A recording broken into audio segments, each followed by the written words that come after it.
Okay, we're back. Good afternoon, everybody. Welcome to Single Track Live. I am your host, Brett Hornig. And I'm Finn Melanson, and it's great to be here. And Brett, I think you owe me some liquid death. Yeah, and it's not even because I actually lost to you in fantasy. I would have won, trail. maybe. It's because I had to go set up the Trails and Tarmac tent this morning, and I forgot to hit the submit button on my fantasy picks. So I'm already down 0-1, so that's one case of liquid death for Finn. No Limon Pepino for Brett. Well, we're drinking LaCroix and Modelo instead. I just chugged an Orgain clean protein, and you know what's great about the internet, as Brett Hornig says, is you can drink alcohol on it. So At least as far as we know. And I got no Limon Pepino Gatorade, but I got Limoncello LaCroix. That's so right. That's pretty good. I think we're going to do a couple things on this episode. First, we're going to do a quick recap of what we saw out there today in the men's and women's races for the VK, and then we'll go in depth on this certifiably heavy hitter men's and women's 46K race tomorrow.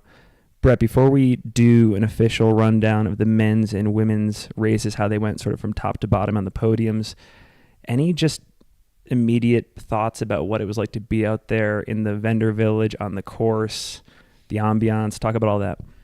It was so fun. The weather could not be any better, for one. Last year, the VK got delayed 3 hours, I believe, due to a 50-mile-an-hour gust at the top of the mountain. The weather was amazing. The course got steeper. The snow was so gnarly. I mean, I think we've already put some... It's going to be a problem tomorrow. Do we have stuff on our Instagram yet? We do, yeah. If anyone's curious, you can head over to Run Single Track on Instagram, and we have photo carousels of the men's and women's top 5, so go check those out. Shout out Dylan Tanner for the great photos. Yes. Yeah, so let's see. What have we been up to today? So we got up this morning, drank a bunch of coffee. We headed down to the race, and then Finn and Dylan made their way up to the very top of the mountain. I tried to go up about a mile. I made it 0.89 miles. I climbed about 1,000 feet. I got up to the steepest part of the initial first climb, and I called that good because I was getting nervous about having to go down. It's just, there's so much snow out there. There's so much snow, and it's pretty soft. The footing's pretty bad. And the racing was good. Like, there was some competition. Great competition. So exciting. One of the cool elements of being at the top, at the finish line there where Dylan and I were stationed, is you can sort of see the entire second half of the race develop in front of your eyes. So you could see lead changes happen. You could see where gaps were being created, where people were making moves. It was pretty cool. Yeah, it was. Yeah, again, it was really interesting to see the race develop too, because where I was on course, there was a starting initial like kind of pitch where it was like super steep, but then there was about 200 meters of actual flat fire road running that I didn't realize was there just looking at the course map. Yep. And then going up KT22, it went like, you're hiking every single step of it. So then it really came down to who could find a really steady hiking rhythm. And places shook up quite a bit after they went over KT22 around the mile mark, because then there was that flat second mile. Because I think, especially on the men's side, placing shook up quite a bit. Yep. On the ladies' side, it didn't spread out too much, but a lot of the places stayed pretty similar, especially with Anna Gibson, I think leading for the most part wire to wire, because when I saw her go by at the mile mark, she was already leading, only by a couple of meters, but in first, and then only continued to build that over the course of the rest of the race. I think for folks that didn't watch the live streams of the race earlier today, we can give maybe 1 to 2 minute recaps of what we saw out there. I'll do the men's race. You can do the women's race. We had Abraham Hernandez, who did end up finishing in the top 5, take an early lead. Men's winner, Andrea Rostam, was in third on that first climb. Henry Aamon was also in the mix. Zach Hanna in 5th. Patty O'Leary was there in the top 10. Darren Thomas was in the lead pack. We saw Andrea ultimately open up a big lead through that first climb up the initial big snowfields. Henry Aamond and Darren Thomas were there, slipping into second and third. Hannah was tight on fourth. We did see Darren Thomas, who we weren't really sure about Darren Thomas. We were wondering, That sandbagger. He made a post on Strava about 10 days ago saying, first pain-free run in ages, and here he is today finishing second. But, I mean, when I say motor, he was motoring all day. Darren Thomas motored past Henry on that bare patch of gravel about midway through the race into second. I think he maintained that the rest of the way, but we did see Henry respond, and that's one of the cool things about these VKs is you see these moves, you see responses, you see gaps, you see tightening. So often it's fascinating. But Darren did really begin to pull away around 36 minutes in. Henry sort of stayed 5 to 7 seconds back the rest of the way. But Rostan just had that commanding lead. He built it, up to I think 80 seconds, around 27 minutes in, and just sort of kept it there. He hit the Stairway to Heaven, which I hope he was singing Led Zeppelin in that moment, at just under 39 minutes, and finished in just under 40 and 39:51. Darren was there about 80 seconds later with Henry hot on his heels, Zach Hanna in fourth. Just a great race. I mean, definitely a gap between first and second, but it was tight between second and fourth, and you saw that in each of the three finishers after Andrea really giving everything of themselves in those final moments. 39 minutes is really fast for that course. What were you expecting today, do you think? I thought it would be, I didn't think anyone would go under 40. I thought 40 minutes at the very fastest, but like maybe 42 or 43. Yep. So 39 is very impressive. And we saw Francesco Pupi say in the chat that Andrea is one of the top uphill runners in Italy. He's had a VK record at Piz de Tre Verticale. It's an iconic course there. He's had faster times than people like Francesco, who's a stud, and Petro Mamu. So he's no joke. We weren't sure if he was going to be here today because he is European, and it's a pretty significant travel demand. I think he was at Worlds last week, if I'm not mistaken. So you just never know. There were a lot of runners that last minute made the decision not to be here. So we talked about the speculation with him, but he showed up and in a big way. And kudos, 39 minutes. Yeah, that was an amazing recap, Finn. I have pretty much nothing to add to that. Give us the women's. Yeah, so the ladies' race was pretty close too. And one of the big question marks was Anna Gibson. Amazing track speed, likes the trails. There seems to be a correlation where if you're good on the track and you like running trails, you end up being good at trails. And Anna Gibson was seen early on in the lead. She continued to just pull away over the course of, there was no, I guess if we were to break down a race, where did she falter or lose time? And the answer was nowhere. Nowhere. She pulled ahead from people on the steepest sections. She pulled ahead from people on the flatter second mile. She pulled ahead from people towards the very top. What a debut. What a debut. There were some pretty heavy hitters on this, on the ladies' side. Up in the mix early on was Anna Mae Flynn, and Amanda Basham was steadily moved up really well. Amanda's running the Triple Crown, so pretty cool to call out a Triple Crowner to be placed so high just in the first race already. Yes. Who else was up there? Jade Belsberg was in the lead pack as well in the first half of the race. And then going up and over KT22 is when Anna Gibson really started to pull away from people. Yeah, what do you got to add to that? Just that it was fun to see certain matchups develop throughout the day. There were a few people, you mentioned Amanda Basham, Anna Mae Flynn as well, who are just solid on the ultra trail running scene. They dipped down into the VK here today, and there were just individual battles. Just to see Anna Mae Flynn barely hold off Amanda Basham in those final moments on the Stairway to Heaven to slip into fifth place while Amanda took sixth was cool.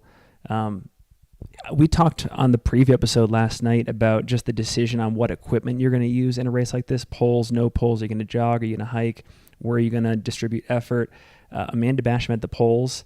You know, did runners miss having that technology at their disposal on a snow course like this? Was that a good decision? I don't know. There was less poles in the front, top tens than I thought there would be. Yep. Because in previous years, in the past, we've seen like most of the winners go with poles, and like I don't know if that's just like a David Sinclair influence or what, because he would go full ski poles, like really long. I want the knee savers too. I want full David Sinclair adoption. So I don't know if maybe we were just lacking the David Sinclair influence this year, but I was surprised because there was definitely, a good chunk of the course where I'm actively using poles, but maybe for those who didn't think that this course was actually that gnarly, like, I'm sure, Andrea coming from Italy, some of the Italian VKs are there way gnarlier than this. So this might be a pretty mellow VK form. So he's like, I don't need poles for that. Maybe a couple other comments I have on this race. Jade Bellsberg, who took second today and looked fantastic throughout the process, definitely flew under the radar for me. I was concerned coming off Worlds. She represented Canada there at Worlds. I was concerned just given some of the health issues that she had there and just, the investment she had over there. Would she be making the trip over to Broken Arrow as well? There were plenty of people, Allie Mack, Grayson Murphy, etc., in the women's race that did decide to opt out. But she put in a big time performance here today. Big time. Yeah, it was huge.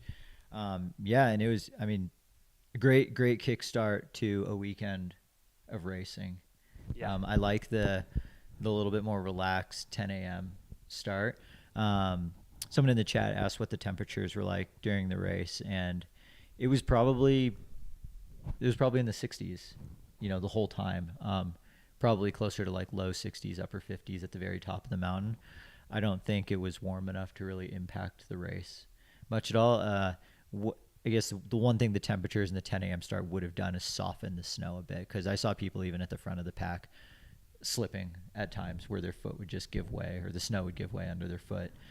So that would probably be the biggest impact from the temperatures. But from an actual racing standpoint, it was very comfortable, light wind, pretty full sun. I don't think there was any clouds out there. So definitely a sunscreen sort of weekend.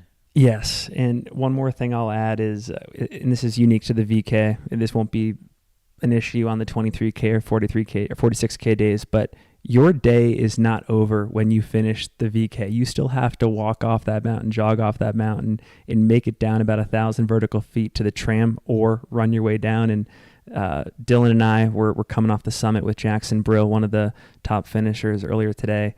I stepped in 3 different, what's the snow equivalent of potholes?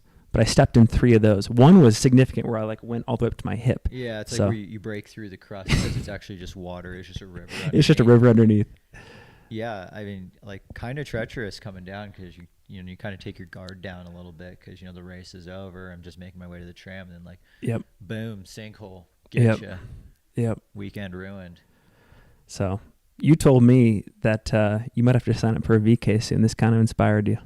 I've always wanted to do the VK, and the only reason I haven't done it is because I've always done one of the longer races every year. I think the last one I did was the 46K.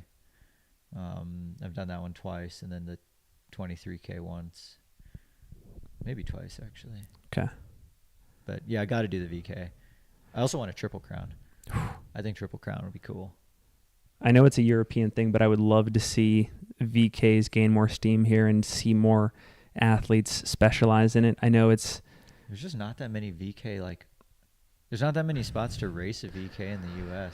I know. It's hard to put on a circuit because even here they have to extend the distance to kind of make it work. 2,800 feet. Yeah. It's barely a VK by definition. Uphill only racing. I would love to see more uphill only racing in the U.S. Yeah. If it didn't have to follow the criteria of VK and just uphill race. Yeah.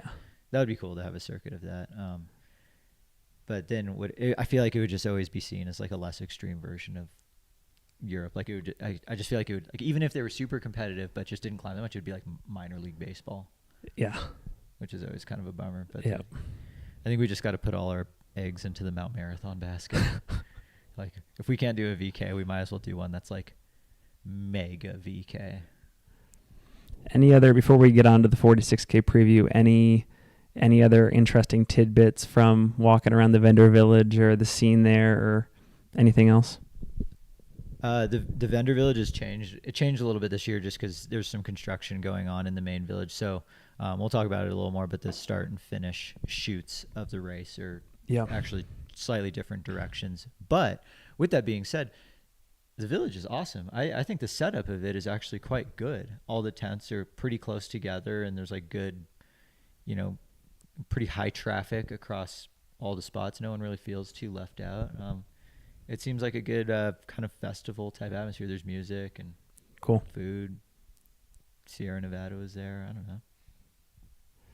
I think before we get into the 46K preview, we should probably use this time to thank the sponsors for this show. The first one being Morton.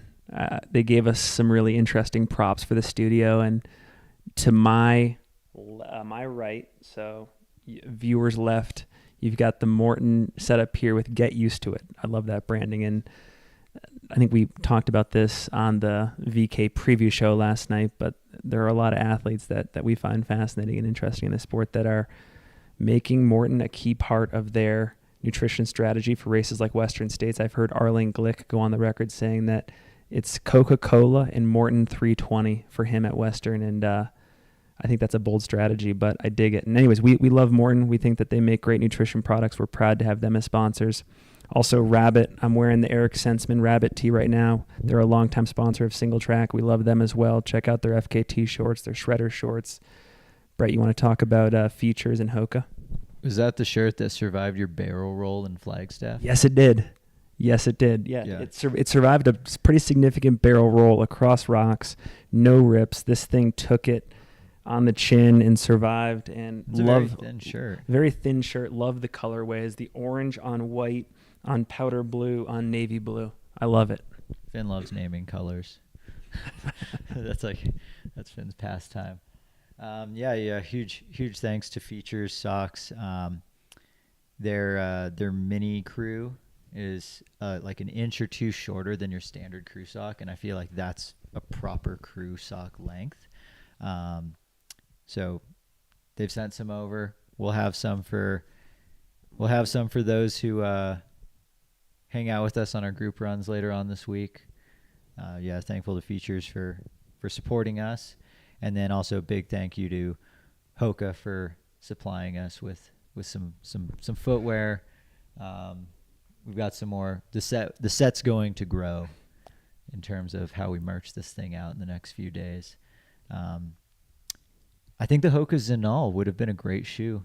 I used it today. I was out there on the course. The Zenal 2 is great. I was out there on the course all day with it, getting shots with Dylan. It's an excellent shoe. We've also got the Tecton X2 here on display. So go check out those two shoes. The Hoka Zenal 2, I believe, is out this month.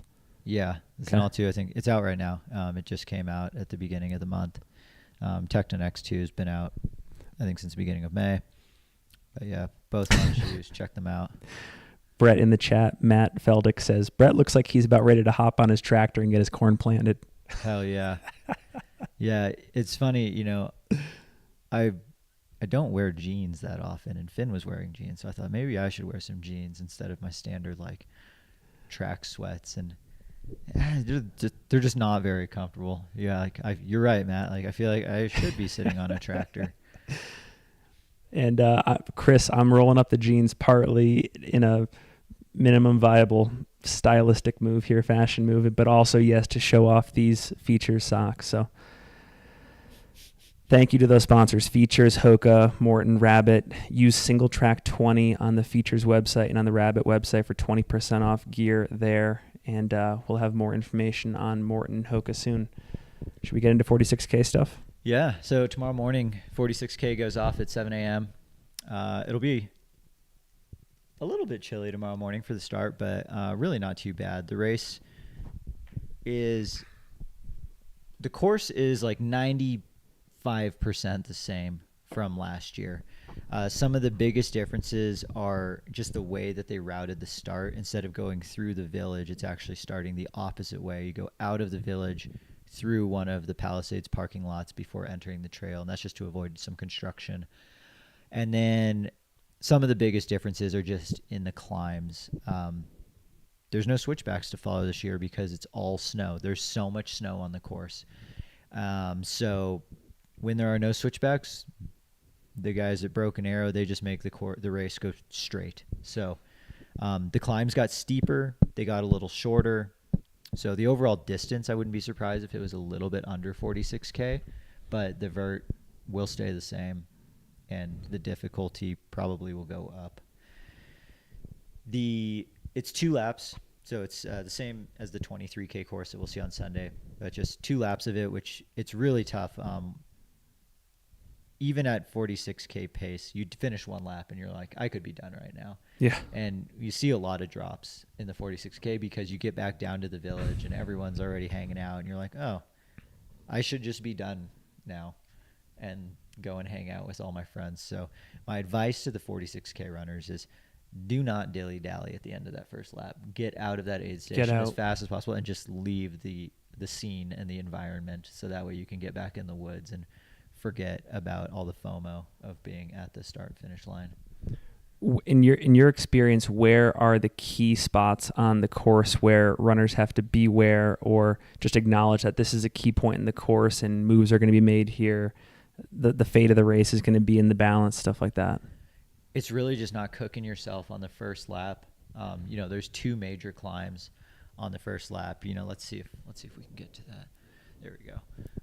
So on the first lap, it doesn't follow nearly the same as the VK. It's a little bit more mellow the first few miles, but where's my mouse? So going up, starting at about mile 3 to 10. Well, mile 3 to like 5 3/4 has some really punchy climbs, and that's the first spot where people who've gone out too hard and get too excited, they dump all their glycogen there, and they're already starting to bonk by the top of the first lap. Then you have that big descent, and then your legs just have no climbing power coming out of the second. So, and if you didn't blow yourself up on the first climb, now you have the full stairway to heaven up, and then this second climb is the same as the second half of the VK course. So it's very steep. It's like an 1,100-foot mile. It's all snow. Yep. You got to see it. Yep. So the 46K runners get to do that twice. Yep. Coming off of a lot of slippage on that climb too. It has been hit by sun. The snow is getting softer. It's in this weird stage of melt. It's tough. And you and Dylan actually got to run the 46K course back towards we the did. tram. We did. So brutal. How much snow was there on that? Was it still a ton of snow, and it's soft. It's softening up. Your legs are dipping down 3 inches on each step. You have to pull them back out. I felt like I was moving 11, 12-minute mile pace downhill. Yeah, it's like a lot of effort. It's like running in deep sand, except it's cold and wet. Yep. Then one of the site course alterations is going down and out of Shirley Canyon. So on the elevation profile, it looks so minimal, but I wouldn't be surprised if on the second lap we see some key passes in and out of the Shirley Canyon because that climb out's actually pretty steep and it's 100% snow. That side of the mountain holds a lot of snow, so it'll actually be like probably pretty firm still, and footing could be good or it could be slippery. So the other big revision that they've done in 2019 when there was a lot of snow, the way that I ran it in 2019, instead of taking single track back down from the top of the tram, it's mostly just all the fire roads, same fire road that the Western States climbs up. Yep.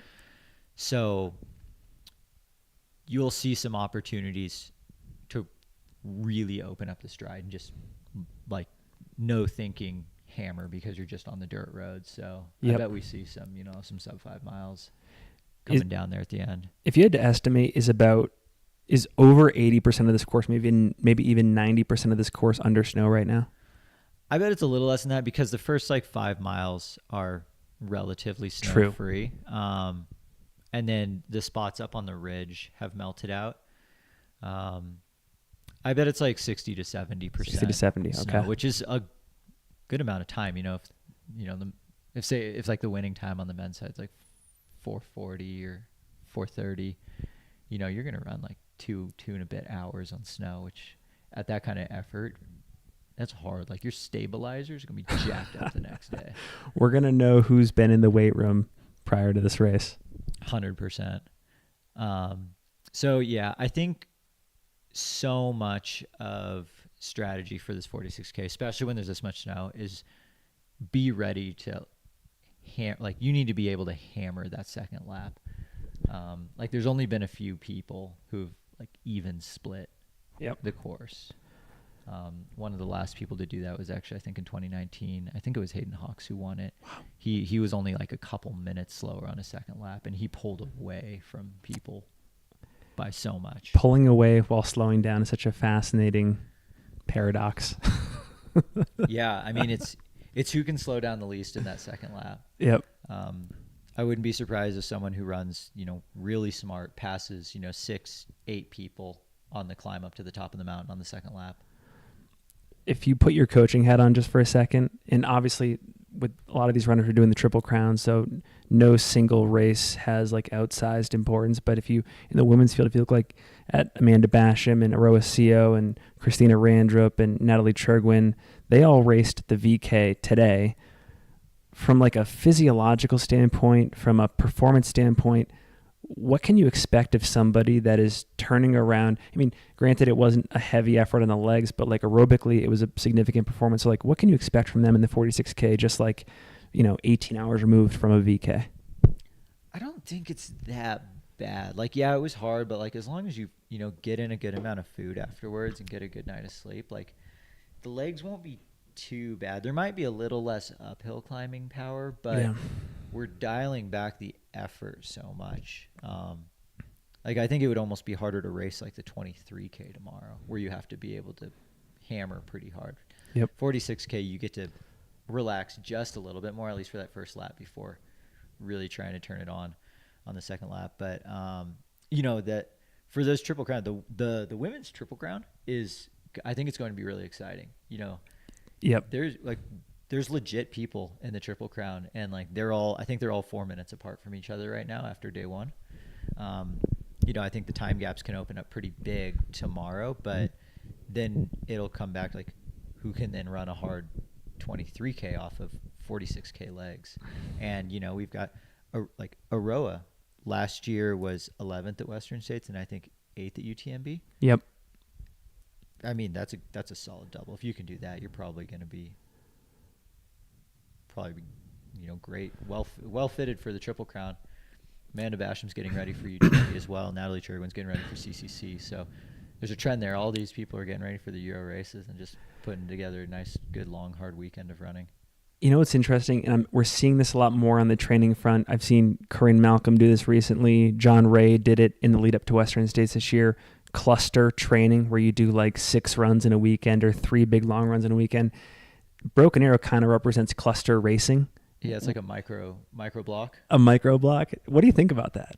It's interesting. Like, I don't know much at all about like the science behind it. I'd be curious to see if anyone does, but there seems to be something going on with these, like, you have your big block of training, but then you do like, basically the equivalent of a handful of training camps where we go like deep into the fatigue and then a lot of rest and then deep into the fatigue.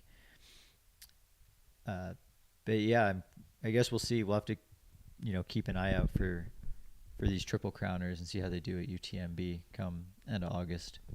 Audrey Kelly has a great question in the chat, and echoing what you said about the ordering there with like the 23K happening after the 46K. Has the Triple Crown always gone in that same order of VK, 46K, 23K? And do you think that the current ordering of events favors certain athletes over others? So I think this is only the second year they've done the official Triple Crown. People have signed up for all 3 races, but I think last year was actually the first year that they recognized the Triple Crown as an event. So it's always been VK, 46K, 23K.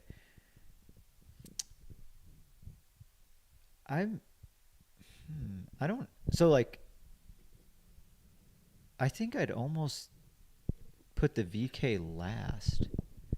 Like get the 46K first out of the way. But then, like, does that mean you accumulate too much fatigue in the 46K and then now you're just slow in the 23K? And even slower in the VK. Like blast a good VK while your legs are fresh. Doesn't take that much out of you. And then I don't know if running the 46K is before the 23. I don't know if that's better or not. Because I don't know. I can't imagine waking up on Sunday after having done the 46K and then needing to do one more lap on the mountain. Yeah. But I also am not sure if I like the idea of running a pretty hard one lap on the mountain on Saturday and then waking up and now having to do 2 more on the very last day.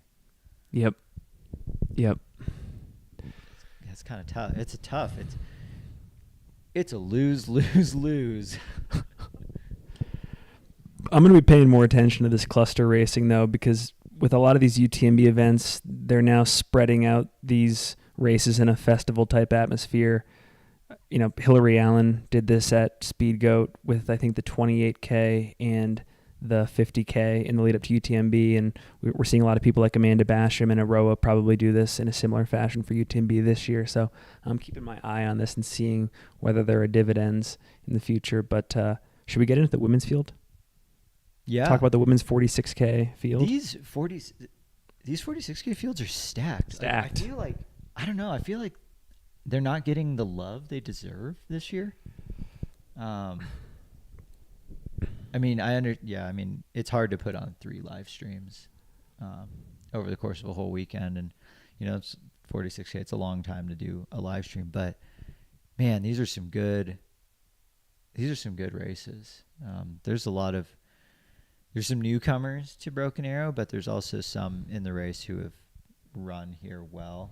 We got some insider information on some potential random ballers on both sides. Random ballers are present. They walk among us at Broken Arrow. Every race. But I think these big races, if you can have be a random baller and come out here in a big race like this, that's a good time to make your name known. Let's see. Let's go through a few people in the race. Who do I have written down first? So Helen Mino Faulkner got 13th at CCC last year and was second at the 46K in 2021. Lives in Truckee, probably very familiar with this course. Home turf. Protect this house. Familiar with the altitude. I expect Helen to be, well into the mix. Lottie Brinks, second at the Gorge 100K this year. So, that was in, beginning of April. That's enough time to have, recovered and put together a nice block for it. Christina Mascarenas, fourth at the Breakneck Point Marathon. So that was just missing the world. Narrowly missing a world spot. Okay. Mascarenas. There you have it. I was wondering. Drink. So that's a little bit longer race for Christina, the 46K tomorrow. And then we've got the quad of the Triple Crowners, Natalie Churgwin, Amanda Basham, Arosio, Christina Randrup, all going to be battling it out.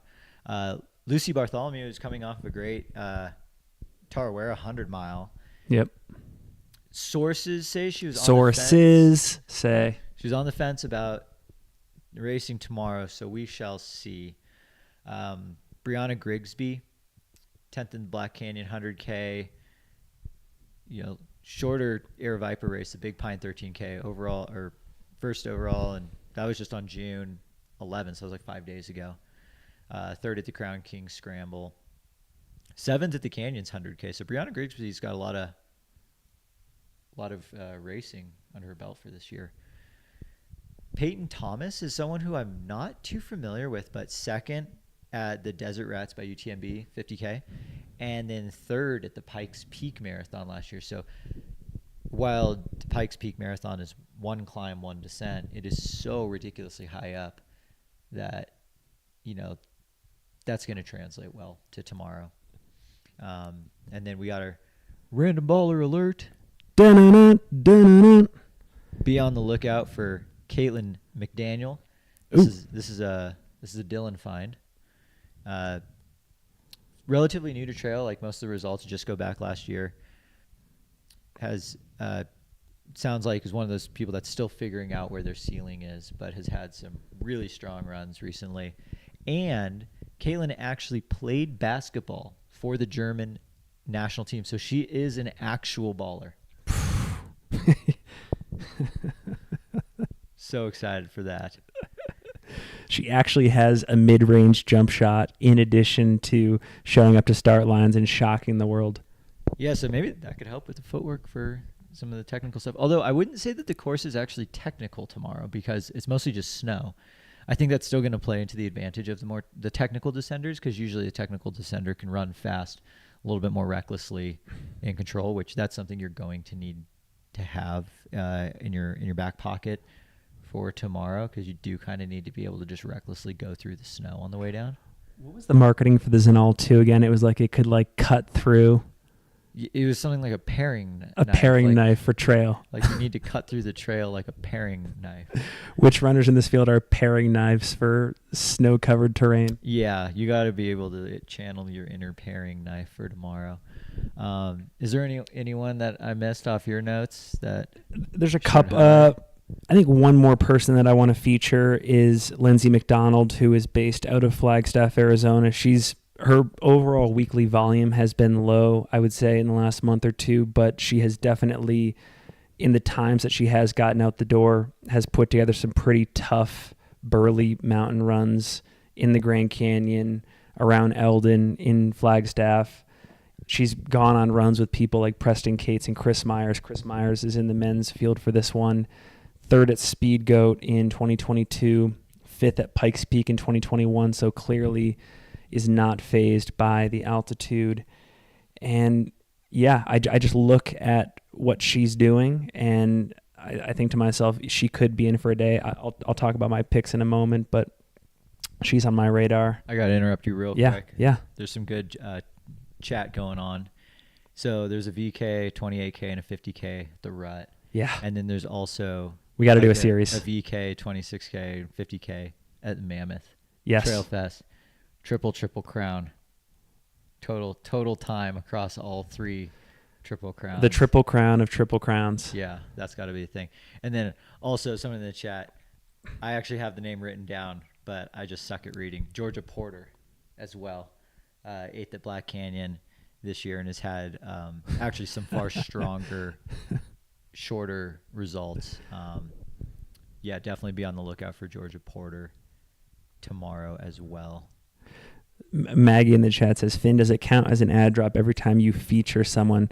Maggie, you are speaking our language. Brett and I were joking about having a whole athlete features section. By the way, if you're thinking about features right now, use single track 20 at checkout on their website for 20% off your next pair of socks. That's beside the point. Yeah, so this women's field, huh? It's going to be good. Yeah, I'm having a hard time trying to predict how it's going to play out. Okay, here's a question. Do you think that whoever is leading at the end of lap 1 will win the race on the women's side? Yes or no? That's a great question. You want to put some liquid death and limon pepino on it? I will bet you a liquid death. You'll bet me a liquid death that the person leading on lap 1 does not win the race in the women's field? Yes, I think whoever is leading on lap 1 tomorrow, or at the end of lap 1, will not win the race tomorrow. I'll take it on air. All right. Okay. That's a bet. That's a bet. I got 5 on it. I'll give you 3-1 odds. 5-1? I'm going to get you. I don't know how, but I am. Like, I don't bet. And you can bet on me in the parking lot at 2 p.m. Did we just cross movies? There's actually you can count. Oh, you can count. You can count on me waiting for you in the parking lot. Who do you got on your podium? All right, so my podium is Christina Hey Macarena Mascarenas. Is that for the win or for third? That's for the win in first. I've got Christina winning this thing. I've got Helen Mino Faulkner in second. And then I've got Lindsay McDonald as my flyer in third. I think Lindsay has the name of the game for her the last 2 months has been toughness. And I think that when you train on terrain that's tougher than what's being presented to you on race day, you can have a good day. And she's even in the chat here. We've got Lindsay Lindsay in the chat. McDonald Lindsay, this was not premeditated. We were just singing your praises because we just saw good things on Strava. So Lindsay in third. That's my podium. And I'll also bet you some liquid death on that podium as well. So just kind of like the VK, our first and second are flip-flopped, and then we got a different flyer in for third. Let's hear it. So I've got Helen Mino Faulkner winning the race. I think the hometown hero is just going to be sitting in second or third, just eyeing what the people in front are doing, and then making the move on the last climb, going up to the top of the mountain on the second lap. I've got Christina Mascarenas in second place, and then I've got Lottie Brinks in third. Lottie's training has been super solid. Yeah. And that's something that I got to give a lot of credit to. It's just that consistency, because fitness is fitness, and Lottie has some fitness, a Lottie of fitness. I think this is a great opportunity for Lottie to put together a great result on a fairly big stage in our sport. I think we've been waiting for that next evolution. I think it could come here today. Very excited to see what she can do, and that's a great pick for third. And I will actually remember to make my free trail picks this time. Please, we're doing. I'm watching you do it after this episode. As soon as we're done, I will make my picks. We're doing the fantasy free trail police here. We're making sure Brett does it. Yeah, I can't mess up. I wonder, am I ineligible to win the overall? I mean, my confidence is still at an all-time high, even though I didn't submit picks for the VK. But can I still win free trail? The overall and get all the stuff if I just destroy, if I get perfect picks in the 46 and the 23K and I just scratch from the VK. Can he do that? I mean, if I got the points, I get the points. I just took straight 0 in the VK.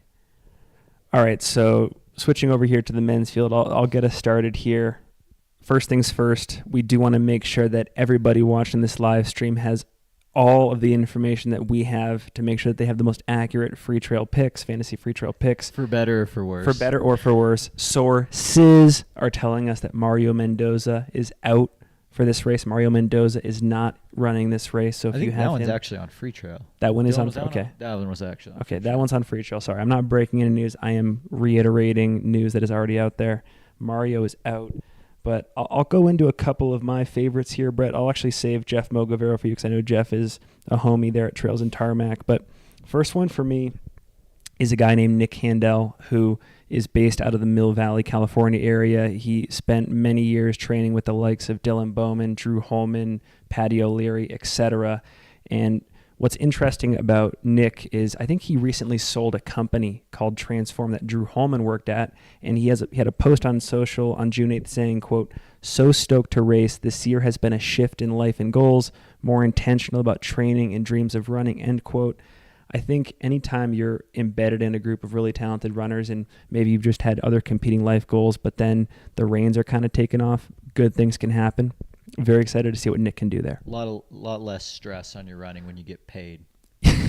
Yes. I think that's Nick got paid. Now Nick can focus. Reading in between the lines on that post, it's like, I got paid.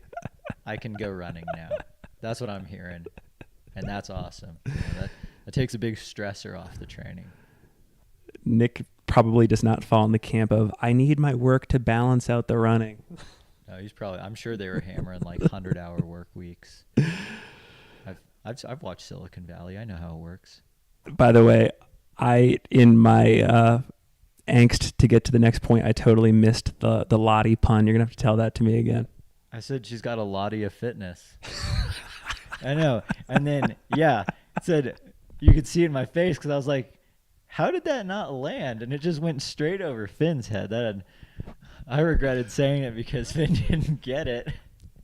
I totally missed that, and I should totally be prosecuted for missing that pun because it was excellent. I'm glad, Audrey, that you brought that back up in the chat. So sometimes I'm just in a one-track mind, and I miss good stuff.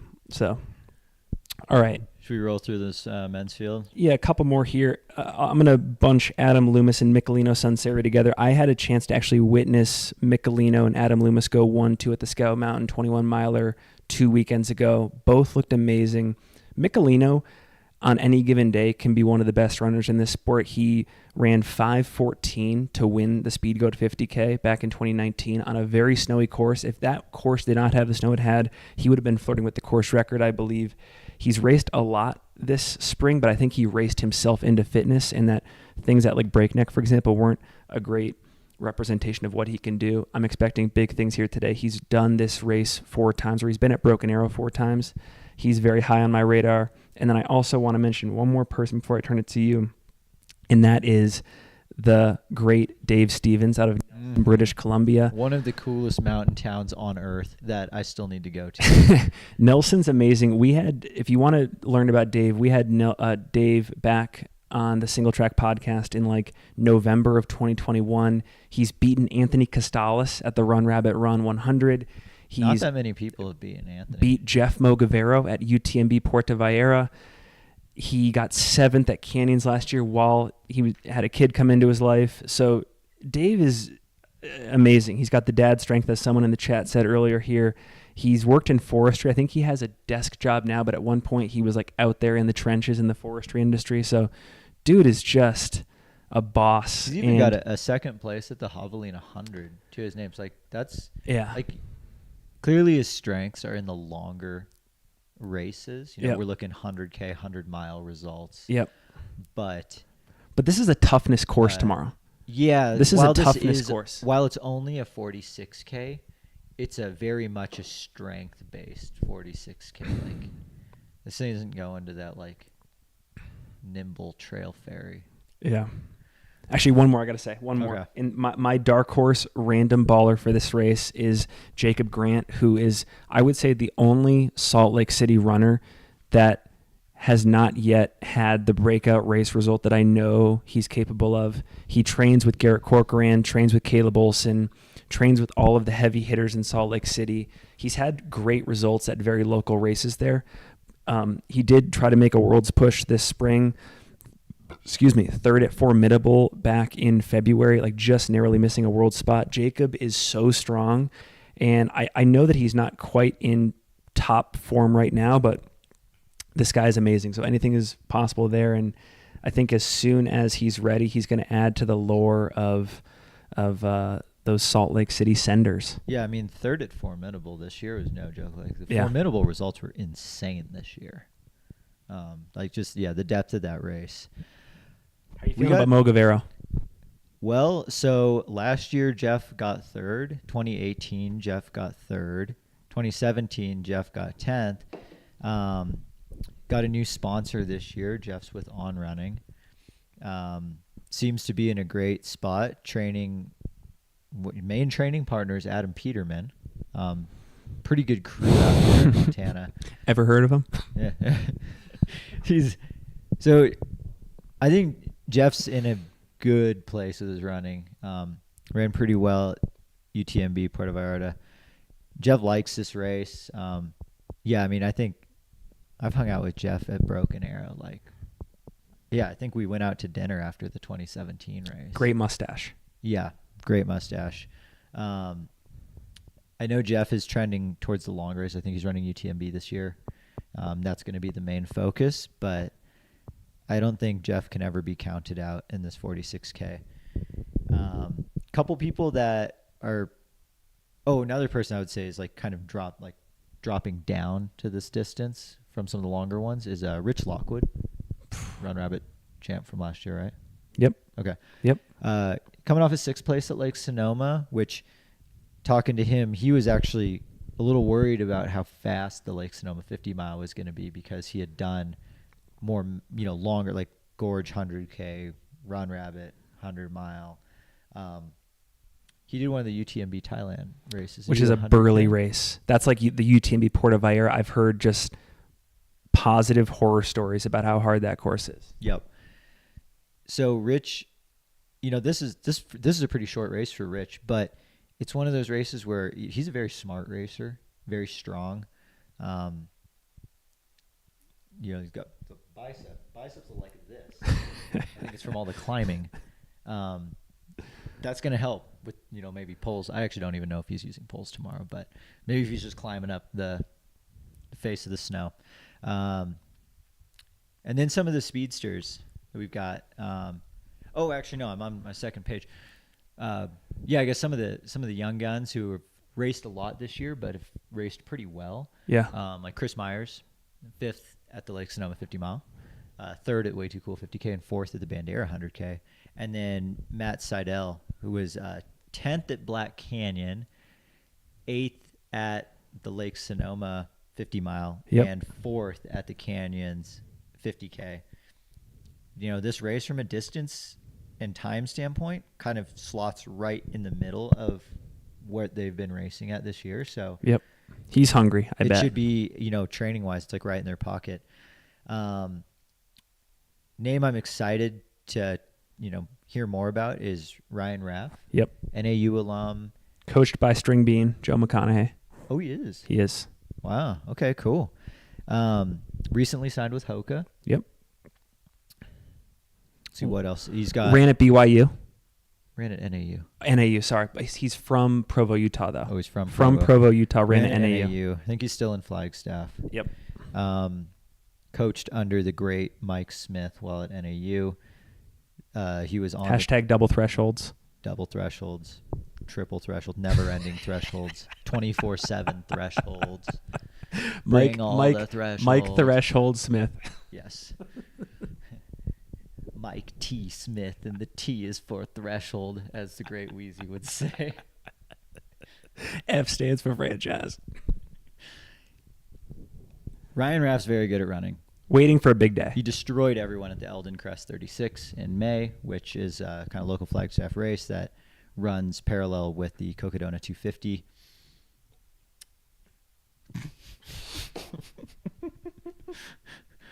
Giggling at the chat. Great stuff, as always. Oh, gosh. Anyways, Ryan Raff, he has got couple NCAA team titles to his name.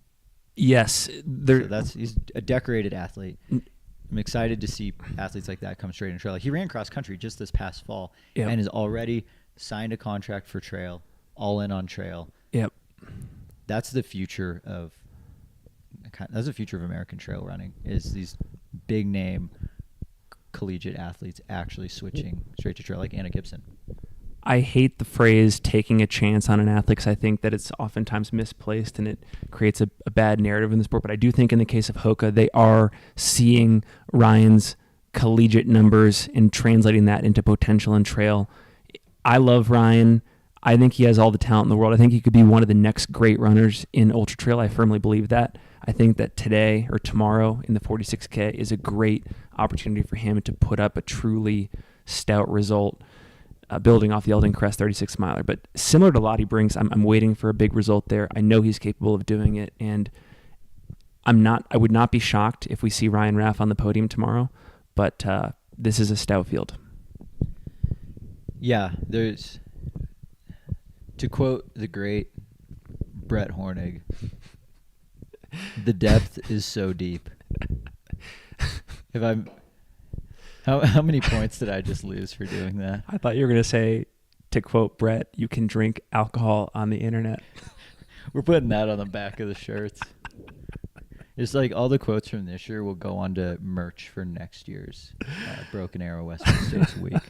Because, yes, I know we're only like day 1.5 into this whole operation. We are already planning for next year. Oh, we are. Yeah. Yeah, we're definitely, it's already happening. But... should we do podiums? Yeah, let's do podiums.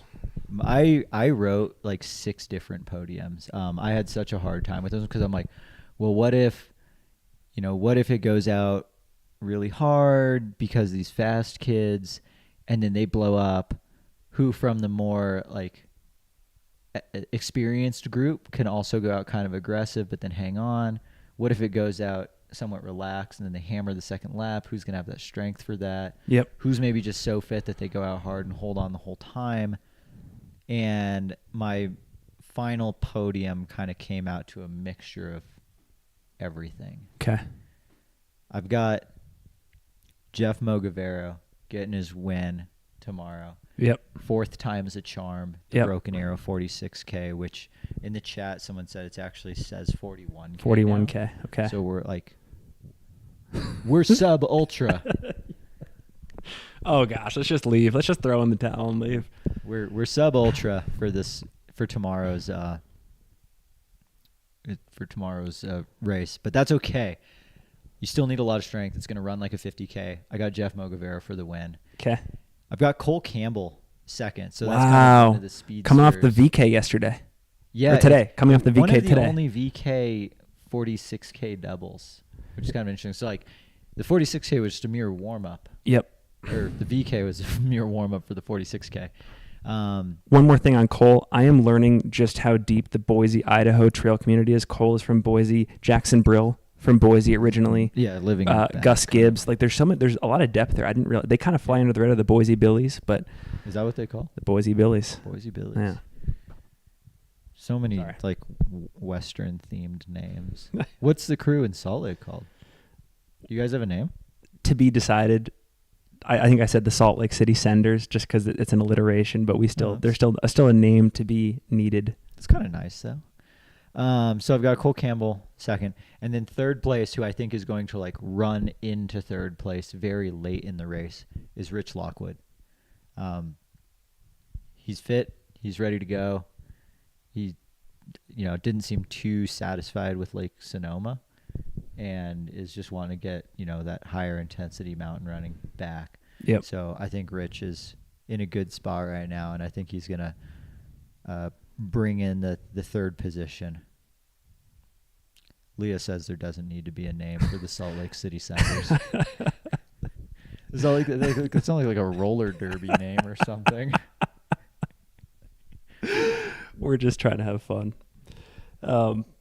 Okay. And who'd you have at 3? Rich Lockwood. Rich Lockwood. Okay. That's a good pick. That's a good pick. So to quote 38 Special, 'cause I think this is going to be a theme in the 46K or the 41K tomorrow. Hold on loosely, but don't let it go. If you squeeze too tightly, you're going to lose control. I think that is going to be the way to win this race tomorrow. And I think these 3 runners are going to embody that. The first one here, Michelino Sunseri in first. Unfortunately, my notes here spell checked it to Michelin Sunset, but Michelino Sunseri at number That's like 1. his stage name. Michelin Sunset taking the win at the Broken Arrow 46/41K. So we got Michelino there. I just saw I've seen progressively better racing out of him since he got his season kicked off in mid-March. Moving to breakneck, a little bit of an improvement there, and then seeing him run a wire-to-wire amazing effort against Adam Loomis, who, if you don't know who Adam Loomis is, he's a national class runner here in the U.S., and Michelino beat him by a bit and put on a clinic, so that's no joke. I agree about Jeff Mogavero. My stock is very high in him. I think Jeff Mogavero, if he's racing UTMB later this year, I think he could be the highest placing American there, depending on who's in the field. Jeff is a baller. Should Jeff have done the Triple Crown for the train of micro block? I think this could be the next great thing. I mean, for all we know, Jeff maybe put in a bigger effort than a VK today. He might have just done it solo. Yeah. I mean, we can only speculate. Yep. And then I'm a big Dave Stevens fan. Dave Stevens has taken down a lot of the greatest runners in our sport, including someone who I think could win Western States 2 weeks from now, Anthony Costales at Run Rabbit Run. Took down Jeff Mogavero at UTMB Puerto Vallarta, and I think he just thrives when things get tougher. So I've got Dave in third, but I had a hard time in that third spot. It was Dave Stevens or Adam Loomis, just because I have so much respect for the way Adam Loomis approaches this sport. My only question mark with Dave is he racing? Like, did he have family obligations get in the way? He is coming from Nelson, BC. It's not always easy to make an international trip, but when Dave is on, he's on. Yep, 100%. There's been some great chat going on. The Midwest Misfit wants to call it the Storm and Mormons. See, this is why we do this. I love it. I love it. Chat. This is why we reduce the resolution stream just a little bit so that we can go live. Yes, if someone does make a Google Doc for the single track live drinking game rules, we're going to go live again tomorrow. Please just have that ready and share it in the chat by tomorrow. And then it would probably be best, actually, if it just got shared with people watching and you and I did not read the rules. Oh, yeah. Because I love that. If we read the rules, then the whole game is skewed. So, yeah, anyone in the chat, feel free to make a single track live drinking game. We will not know what it is that makes everyone drink, and that might actually be hilarious. And please keep the live chat coming. We live and breathe off the live chat. It's great energy, and you make us laugh. And in addition to covering these races, I think we all just want to laugh and have fun. Yep, we're growing the sport here. I think that's what this is. We're creating something different in the media space for, I don't know, sport coverage. Someone in the chat says, I hear Dave Stevens may drop because he only runs ultras. No. He'll finish and then run laps around the parking lot until he ticks over 42K. That's right. 42.1. That's right. So we'll be out there. We'll be out there tomorrow. What do we got on the schedule for tomorrow? We'll be up early. We definitely have some more race content coming out, so we'll be a bit more frequent and visible on Twitter tonight with just race updates and more commentary on what happened today. Maybe just a little bit of a summary of this live stream here. We will have some Reels video footage of content that we caught out on the course today, produced by our guy Ethan here in studio, coming out. And then we're going to be out on the course for the 46K tomorrow, hopefully getting some good video footage, good photos, hopefully some pre and post race quick hit interviews with top finishers. I'm really stoked. I think as we talked about a couple days ago coming into this, Broken Arrow is kind of like our media equivalent of a 20 to 30 minute shakeout, and hopefully by Western States Week we're a well-oiled machine, and I think we're just going to kind of continue to experiment tomorrow and see what we like, see what we don't, keep stuff, scrap stuff. And I mean, I feel like this live stream has been probably 50 to 75% better than last night, so we're just gonna we've keep well it going. over doubled the viewer count. Nice. Actually, I don't want to say the actual number because just saying doubled the viewer count sounds a lot better. Because it could be like 1 million to 2 million, not 1 to 2. So Leah says we have to drink every time I say wow, which is a good one. Leah, that's a good one. Maggie says every time Brett says limon pepino. Again, we're not supposed to know these rules. This is for those watching, and then we just do our thing, and then like jokes on us. Also, Leah, we miss you. It's not the same without you here. So get to Olympic Valley and join us in studio so we can get the Three Musketeers or whatever. Sorry, we don't do names, but the three of us back together. The Three Musketeers. All for one and one for all. What's the movie? Oh, never mind. I'm not going to do the movie quote. But anyways, this has been great. Any final thoughts before we go? We got to go to the Trails and Tarmac tent. Yeah, I got to go help. And we got to make your fantasy free trail picks. I got to make my fantasy picks. Race starts at 7 a.m. tomorrow. There is no live stream, but tune into Instagram. Broken Arrow will have updates going on their Instagram story.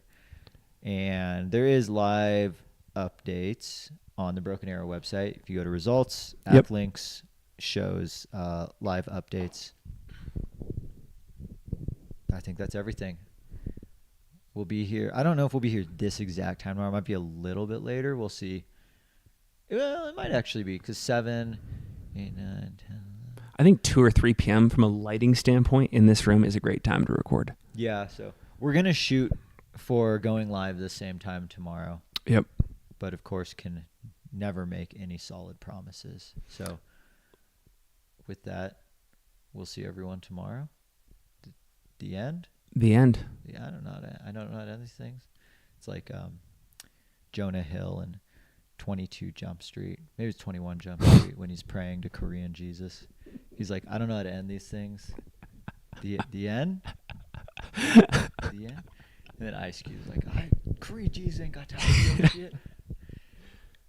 Definitely ending now. We'll see everyone out there tomorrow. See ya. Thank you so much for tuning in.